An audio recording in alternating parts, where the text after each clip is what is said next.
सोच विचार मीडिया, सोच आपकी, नजरें हमारी।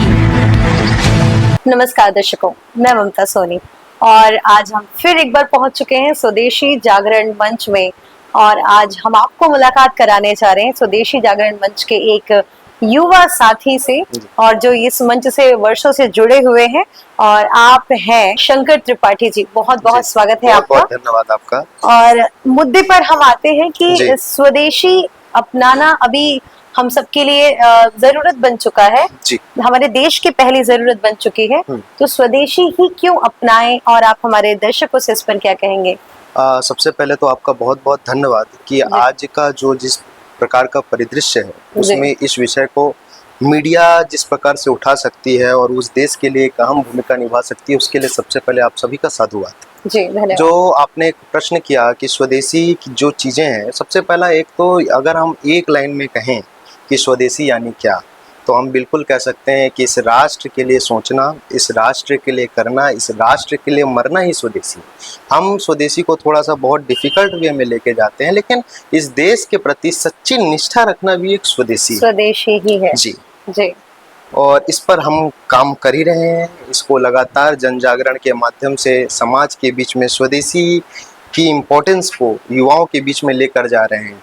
चूँकि हम देखते हैं समाज में कि हम आज के समय में कि जिस प्रकार से प्रोडक्ट्स को यूज़ करते हैं, और ये जो प्रोडक्ट्स होते हैं वो स्वदेशी है, विदेशी है, ये पैसा कहाँ जा रहा है, किसके पास जा रहा है, इसकी जानकारी हमारे सामान्य युवाओं को और सामान्य नागरिकों को नहीं होती है। तो सबसे पहले स्वदेशी जागरण मंच और हम सभी कार्यकर्ताओं की यही पहल है कि सबसे पहले तो हम उनको बता पाएँ कि जो प्रोडक्ट आप यूज़ कर रहे हो, उस प्रोडक्ट का जो पैसा है वो कहाँ उपयोग हो रहा है। जी। तो उसके लिए हम इस प्रकार के जन जागरण के माध्यम से युवाओं तक, स्कूलों तक, कॉलेजेस तक, हर हाट बाजार तक हम इस प्रकार के छोटे छोटे आंदोलन के माध्यम से हम इस काम को लगातार कर रहे हैं और इसको हम लगातार बढ़ा रहे हैं और ये आह्वान भी कर रहे हैं कि समाज भी इस काम में आगे आए।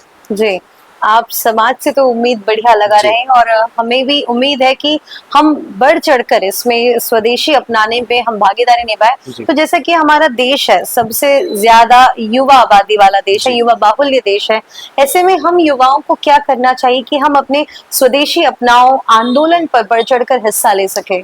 बहुत अच्छा प्रश्न आपने किया यहाँ पर। सबसे पहली बात तो ये है कि आज भारत युवाओं का देश है। ये बिल्कुल हमारे लिए गर्व का विषय है कि आज विश्व की सबसे बड़ा युवाओं का कोई प्रतिनिधित्व करता हुआ कोई देश है तो वो भारत है। और ये हमारे लिए एक बहुत गर्व का विषय है और हमारे लिए एक बहुत ज़्यादा संभावनाओं का विषय है। चूँकि आज हम जिस प्रकार से स्वदेशी का विषय हम आगे बढ़ा रहे हैं, हम चाहते हैं कि इसमें युवाओं की महती भूमिका हो। युवाओं की भूमिका किस प्रकार से हो सकती है, तो माननीय प्रधानमंत्री जी ने कहा कि स्वदेशी का क्रय विक्रय करना ही राष्ट्र की सच्ची सेवा है।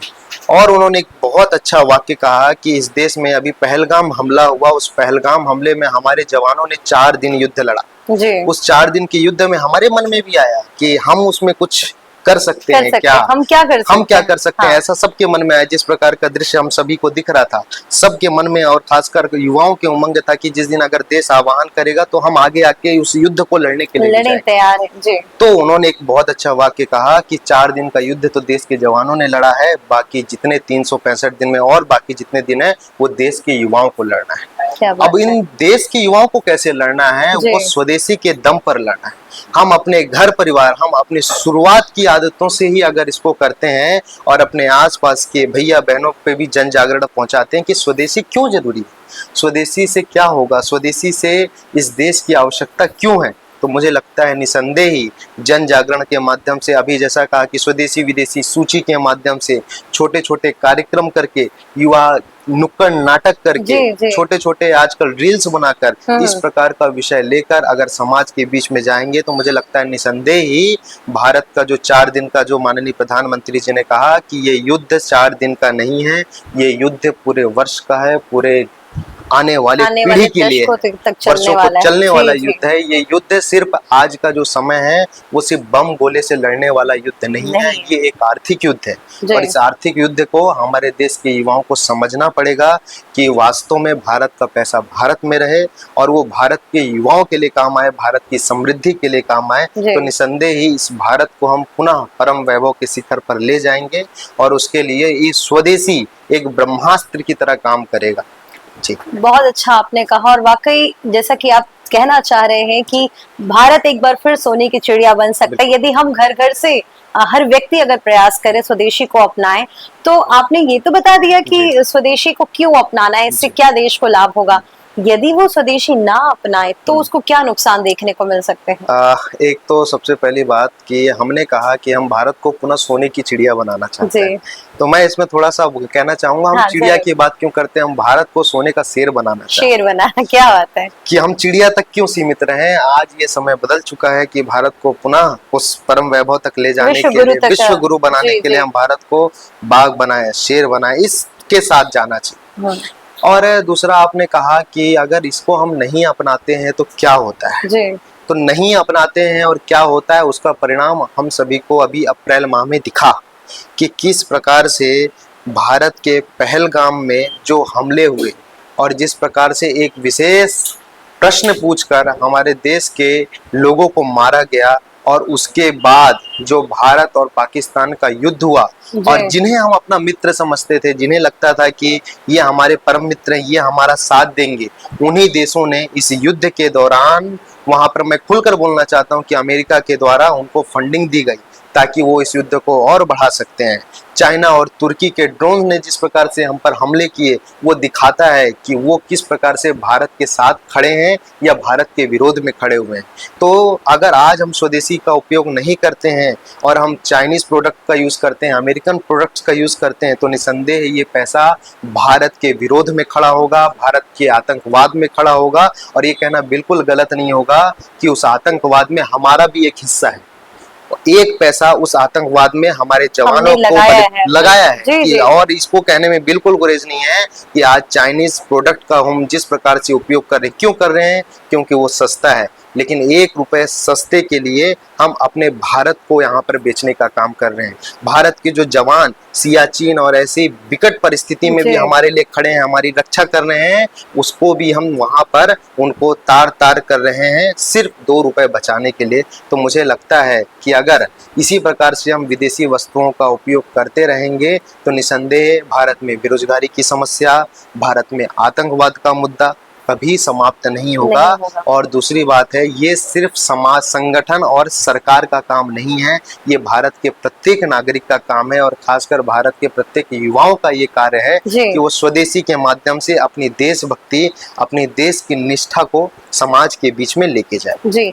तो स्वदेशी जागरण मंच ऐसा क्या पहल अपनाने जा रहा है या अपना रहा है जिससे से ज्यादा लोग स्वदेशी को समझ पाए, और ऐसी क्या निशानियां होती है कि हम समझ पाए कि ये प्रोडक्ट अपने देश का, अपने राज्य का बना हुआ, ये बाहर से नहीं आई, कैसे हम पहचाने? मेरा तो इस विषय में ऐसा मानना है कि सबसे पहले अपनी दृष्टि होनी चाहिए। जिस दिन ये भाव आ गया कि हमें स्वदेशी खरीदना है, उस दिन हमें किसी चीज की जरूरत नहीं है। आज हमारे पास पर्याप्त टेक्नोलॉजी है और उससे हम पहचान कर सकते हैं कि ये स्वदेशी है कि मेड इन इंडिया है या बाहर, मेड इन इंडिया है या बाहर का। तो सबसे पहले तो वो भाव हमारे मन में आए कि हमें स्वदेशी खरीदना है। और जो दूसरा आपने प्रश्न पूछा, स्वदेशी जागरण मंच, अभी पहलगाम की हमला के बाद जिस प्रकार से पूरे विश्व में एक आर्थिक युद्ध छिड़ा हुआ है, हमने देखा कि हमारे महामहिम राष्ट्रपति अमेरिका के ट्रंप महोदय ने जिस प्रकार से टैरिफ वॉर लगाया है, हर देश को एक तरीके से वो ब्लैकमेलिंग कर रहे हैं कि आप हमारी बातों को नहीं मानोगे, खुली धमकी है ये। अब वो जरूरी नहीं है कि वो बम और गोले से लड़ रहे हैं, लेकिन वो वास्तव में इस समय पूरे विश्व में एक आर्थिक युद्ध छिड़ा हुआ है।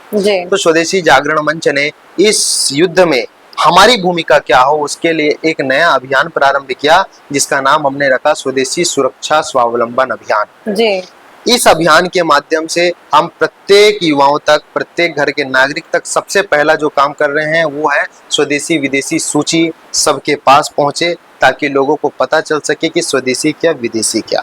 दूसरा, हर गली मोहल्ले में, हर प्रमुख स्थानों पर हम इस प्रकार का छोटा प्रतीकात्मक आंदोलन स्वरूप में भी हम वहां पर खड़े होके युवाओं के बीच में, मार्केट के बीच में हम एक आंदोलन भी कर रहे हैं, जिससे हम सभी समाज को बता सकें और समाज भी इसमें बढ़ चढ़कर हिस्सा ले रहा है। इसमें बिल्कुल हम नहीं कहेंगे, अभी तक पूरे प्रदेश में लगभग 40 से 50 स्थानों में इस प्रकार का आंदोलन स्वरूप बड़े चौराहों पर संपन्न हुआ है, जिसमें बड़े व्यापारिक संगठन, चाहे चैम्बर ऑफ कॉमर्स हो, कैट हो, वो सब हमारे साथ लगे हुए हैं। सिर्फ अब इतना अनुरोध है कि इसके साथ व्यापारी संगठन और संगठन तो लगा हुआ है, लेकिन जब तक समाज आगे नहीं आएगा, समाज के युवा नहीं आएंगे, तब तक ये आंदोलन का स्वरूप नहीं दिखा पाएगा। तो मुझे लगता है कि अगर हमने इस काम को किया और हमारे युवाओं ने इसकी महत्वता को समझ लिया, तो बहुत बड़ा एक परिणाम और पूरी दुनिया को हम दिखा पाएंगे कि हमें किसी की जरूरत नहीं है।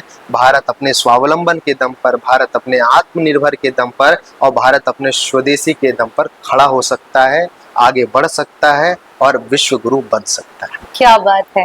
तो दर्शकों, शंकर त्रिपाठी जी ने चीख कर ये कह दिया है कि आपके समर्थन की आवश्यकता है, क्योंकि स्वदेशी जागरण मंच तो हर वो प्रयास कर रहा है जिससे वो लोगों को जागरूक कर सके और जितना हो सके वो अपने स्तर पर तैयार हैं लड़ने के लिए। लेकिन केवल एक समर्थन, एक हाथ आपका चाहिए, क्योंकि सिर्फ हमारे खरीदने से नहीं होगा।